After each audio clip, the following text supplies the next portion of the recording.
ಮೊದಲಿಗೆ ನಾನೇ ಟ್ವೀಟ್ ಮಾಡಿದ್ದು, ಇದು ಮಾನ್ಯ ಏನು ವಿಧಾನಸಭೆಯಲ್ಲಿ ಪಾಕಿಸ್ತಾನ ಪರವಾಗಿ ಏನು ಘೋಷಣೆ ಕೊಟ್ಟ ಮೇಲೆ ಕರ್ನಾಟಕದಲ್ಲಿ ಒಂದು ರೀತಿ ಅತ್ಯಂತ ಸುರಕ್ಷಿತ ತಾಣ ಅಂಥೇಳಿ ದೇಶದ್ರೋಹಿಗಳಿಗೆ ಭಯೋತ್ಪಾದಕರಿಗೆ ಅನಿಸಿದೆ.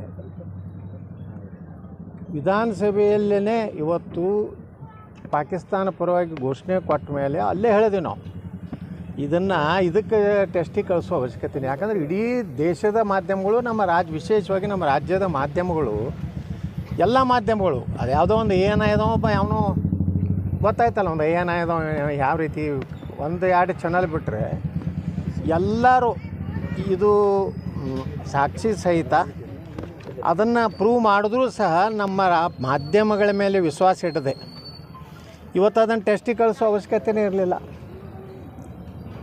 ಅದನ್ನು ಸಮರ್ಥನೆ ಮಾಡಿಕೊಂಡ್ರು ಖರ್ಗೆ ಅವರು, ಅಲ್ಲಿಂದ ನಮ್ಮ ಪರಮೇಶ್ವರ್ ಅವರು, ಸರ್ಕಾರದಲ್ಲಿರುವಂಥ ಹಲವಾರು ಮಂತ್ರಿಗಳು ಅದನ್ನು ಸಮರ್ಥನೆ ಮಾಡ್ಕೋತಾರೆ.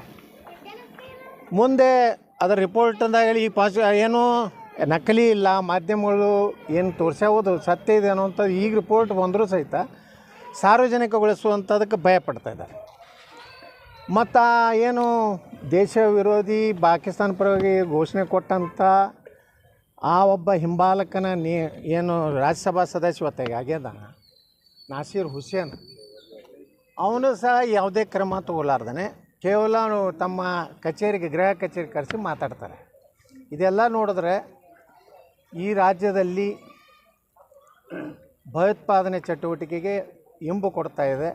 ನಾನೇನು ಒತ್ತಾಯ ಮಾಡಿದ್ದೆ, NIAಕ್ಕೆ ಕೊಡಬೇಕಂತೇಳಿ. ಈಗಾಗಲೇ NIAದವರು ತನಿಖೆ ಪ್ರಾರಂಭ ಮಾಡಿದ್ದಾರೆ. ಅದು ಯಾರು ಮಾಡಿದ್ದಾರೆ ಅನ್ನೋವಂಥದ್ದು ಅದೇ, ಯಾವ ಹಿಂದೂಗಳು ಮಾಡಿಲ್ಲ, ಇದು ಅಂತೂ ಸ್ಪಷ್ಟ. ಮತ್ತು ಇದೇ ರೀತಿ ಬೆಂಗಳೂರು ಏನೋ ಮಾಡ್ತೀನಿ ಅಂತಿದ್ರು, ಬ್ರ್ಯಾಂಡ್ ಬೆಂಗಳೂರು. ಅವಾಗೇನೋ ಹೇಳಿದ್ದೆ ಬಾಂಬ್ ಬೆಂಗಳೂರು ಐತೆ ಆಗ್ತದೆ ಅಂತೇಳಿ. ಇವತ್ತು ಇವರ ಬೆಂಬಲದಿಂದ ಕುಕ್ಕರ್ ಬ್ಲಾಸ್ಟ್ ಆದಾಗೂ ಹಿಂಗೆ ಹೇಳಿದ್ರು. ಅದು ಭಯೋತ್ಪಾದಕರ ಒಂದು ಇದು ಅಂಥೇಳಿ ಚಟುವಟಿಕೆ ಅಂಥೇಳಿ ಪ್ರೂವ್ ಆಯಿತು. ಇವತ್ತೂ ಸಹ ಇಷ್ಟೇ ಈ ಸರ್ಕಾರ ಕೇಳೋದು ಸಿದ್ದರಾಮಯ್ಯನವ್ರಿಗೆ, ನಿಮಗೆ ಈ ಭಯೋತ್ಪಾದನೆಯನ್ನು ನಿಲ್ಲಿಸೋದಾಗಲಿಲ್ಲ ಅಂದರೆ ರಾಜೀನಾಮೆ ಕೊಟ್ಟು ಮನೆಗೆ ಹೋಗಿ ವಿಸರ್ಜನೆ ಮಾಡಿ ವಿಧಾನಸಭೆ. ನಿಮಗೆ ಕೇವಲ ಗ್ಯಾರಂಟಿ ಅಂದು ಜನರ ಜೀವನವೇ ಗ್ಯಾರಂಟಿ ಇಲ್ಲಾರ್ದಂಗೆ ಆಗಿತ್ತು ಕರ್ನಾಟಕದಲ್ಲಿ. ಗ್ಯಾರಂಟಿ ಹೆಸರಿನಿಂದ ನೀವು ಜನರನ್ನು ಒಂದು ಏನು ಅದೊಂದು ಲೋಭಿ ಆಸೆ ಹಚ್ಚಿ ನಾವು ಗ್ಯಾರಂಟಿ ಮೇಲೇ ಲೋಕಸಭೆ ಗೆಲ್ತೀವಿ ಅನ್ನೋಂಥ ಮೂರ್ಖತನ. ಈ ದೇಶದ ಜನ ಜಾಗೃತ ಅದಾರೆ, ಕರ್ನಾಟಕ ಜನ ಭಾಳ ಜಾಗೃತ ಅದಾರೆ. ಅವರು ನಿಮ್ಮ ಎಲ್ಲ ಗ್ಯಾರಂಟಿಗಳಿಗೆ ಮರಳಾಗಿ ದೇಶವನ್ನು ಬಲಿ ಕೊಡುವಂಥ ಕೆಲಸ ಮಾಡೋದಿಲ್ಲ.